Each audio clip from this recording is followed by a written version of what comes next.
لولا أن قومك حديث عهدهم قال ابن الزبير لأبي فنقلت الكعبة فجعلت لها بابين بابا يدخل الناس وبابا يخرجون منه ففعله ابن الزبير. اس روایت کی وضاحت اس سے پہلے ہو چکی ہے۔ حضرت امام بخاری رحمۃ اللہ علیہ نے اسی روایت سے ایک باب قائم کیا۔ باب یہ قائم کیا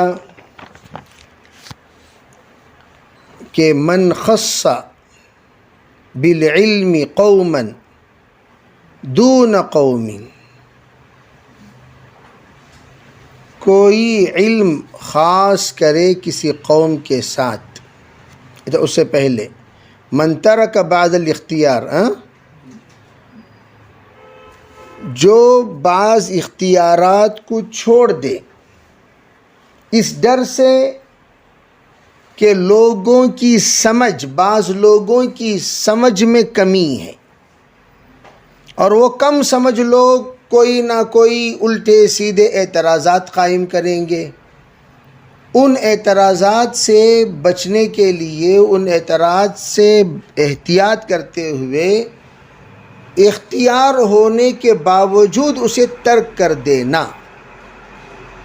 کیوں؟ اس لیے کہ اس اختیار کو اگر اختیار کیا جائے تو فَيَقَعُوا فِي أَشَدَّ مِنْهُ، کہ وہ لوگ اس سے زیادہ شدت میں یا اس سے بڑی شرارت اور شر میں مبتلا ہو جائیں گے۔ اس لیے اس بعض اختیار کو ترک کر دینا اس ڈر سے کہ لوگوں میں بعض لوگ سمجھنے میں کمی رکھتے ہیں، سمجھنے میں ان کی کچھ نہ کچھ کجی رکھتے ہیں، اس سے بچنے کے لیے اختیار ہونے کے باوجود چھوڑ دینا۔ چنانچہ یہاں دیکھیے، آپ علیہ السلام کو تعمیر کعبہ کے وقت اس بات کا اختیار تھا کہ آپ دو باب رکھتے، کعبے کا ایک جانب ایک دروازہ، دوسرے جانب دوسرا دروازہ، تاکہ لوگ اندر سے داخل ہوں اور باہر نکل جائیں، تاکہ تمام آنے جانے والوں کو کعبۃ اللہ کے اندر سے مرور کی سعادت ملے، کوئی بھی یہ خاص آدمی متعین نہ رہے، کوئی ایک خاص طبقہ متعین نہ رہے، تمام طبقات کو اس کی سعادت ملے، وہ کعبے کے اندر داخل ہوں اور ایک طرف سے نکل جائے۔ تاکہ جس طریقے سے بعض مرتبہ کوئی اہم چیز کی زیارت کے لیے ایک نظام بنایا جاتا ہے، داخلہ ایک دروازے سے ہوگا، خارج ایک دروازے سے ہوگا، تاکہ پبلک وہاں پر اکٹھے ہو کر دوبارہ رجوع ہونے میں ان کو تکلیف نہ ہو۔ جیسے آپ دیکھیں گے کہ آپ علیہ السلام کے لیے سلام پڑھنے کا جو نظام بنایا گیا، وہ ایک دروازے سے لوگ داخل ہوتے ہیں، سلام پڑھ کر دوسرے دروازے سے نکل جاتے ہیں۔ تو جو بھی اہم چیز ہوتی، جیسے کہ روضہ اقدس کے پاس ریاض الجنہ میں ایک دروازے سے داخل ہوتے ہیں، دوسرے دروازے سے نکل جاتے ہیں، تاکہ لوگوں کے آنے میں اور نکلنے میں کوئی دشواری لاحق نہ ہو۔ اسی طریقے سے یہاں آپ نے یہ سوچا کہ کعبے کے اندر بھی ایک نظام بنا دیا جائے۔ میرے دلی تمنا ہے کہ ایک طرف سے لوگ داخل ہوں، دوسری طرف سے نکل جائیں۔ نَقَضْتُ الْكَعْبَةَ فَجَعَلْتُ لَهَا بَابَيْنِ بَابًا يَدْخُلُ النَّاسُ وَبَابًا يَخْرُجُونَ، یہ آپ نے تمنا ظاہر فرمایا۔ اور حضرت عبداللہ ابن زبیر جب والی مکہ بنے تو حضرت نے اس کعبے کو شہید کیا اور حتیم کو کعبے کے اندر شامل کیا، اور جو دروازہ ایک طرف انٹری کا تھا اس دروازے کو برقرار رکھتے ہوئے ایگزٹ کا ایک دروازہ بنایا، تاکہ اللہ کے رسول علیہ السلام کے منشے کے مطابق کعبہ بن جائے۔ لیکن وہ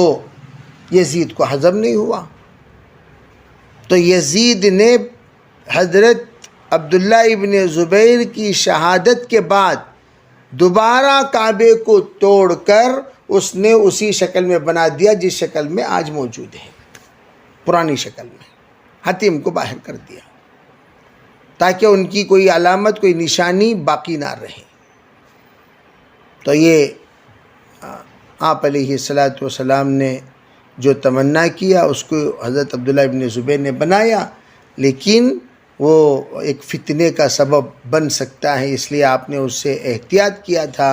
اور اسی پر آج بھی احتیاط کرتے ہوئے قدیم شکل کو باقی رکھ دیا گیا، جو نئی شکل ہے اسے اختیار کرنے سے کسی کا اتفاق نہیں ہوا۔ جی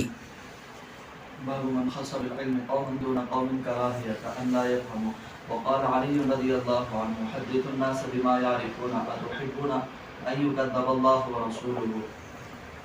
یہاں امام بخاری اسی سے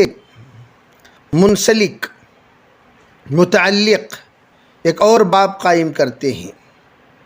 وہ باب یہ کہ علم کو خاص کرنا کسی قوم کے ساتھ دیگر اقوام کو چھوڑ کر، کسی ایک جماعت کے ساتھ علم کو خاص کرنا، دیگر لوگوں کو طرف توجہ نہ دیتے ہوئے انہی کی طرف توجہ دینا، انہی کے ساتھ اس علم کو خاص کرنا، اس اندیشے سے کہ وہ لوگ اس بات کو نہیں سمجھ پائیں گے۔ بعض علمی گفتگو یہ عوام کے درمیان کرنے سے عوام اس بات کو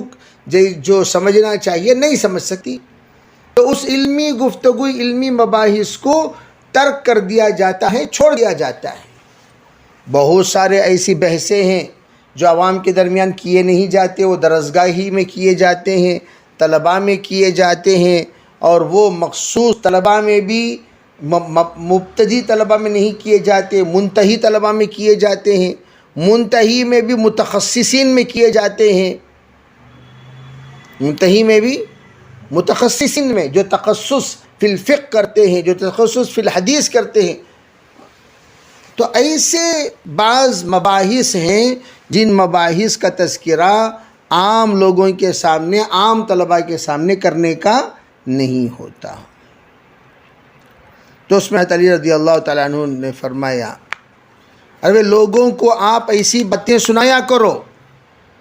جس کو وہ سمجھ سکتے ہو،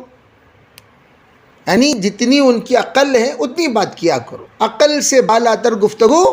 مت کیا کرو۔ پھر فرمایا، کیا تم لوگ اس بات یہ چاہتے ہو کہ ان یکذب اللہ ورسولہ، کہ لوگ ناسمجھ باتوں میں غور کر کے اللہ اور اللہ کے رسول ہی کو ٹھکرا دیں، اللہ اور اللہ کے رسول ہی کو، یہ چاہتے ہو کہ لوگ ایسی باتیں کرنے لگیں جس سے اللہ اور اللہ کے رسول کا انکار کرنے والے بن جائیں۔ اس لیے فرمایا ایسے معاملہ مت کیجئے جس کے ذریعے سے لوگوں کے علوم ان کے معیار سے زیادہ ہو جائیں، اور پھر وہ لوگ آخر میں ناسمجھ ہونے کی وجہ سے منکر ہو جائیں۔ جی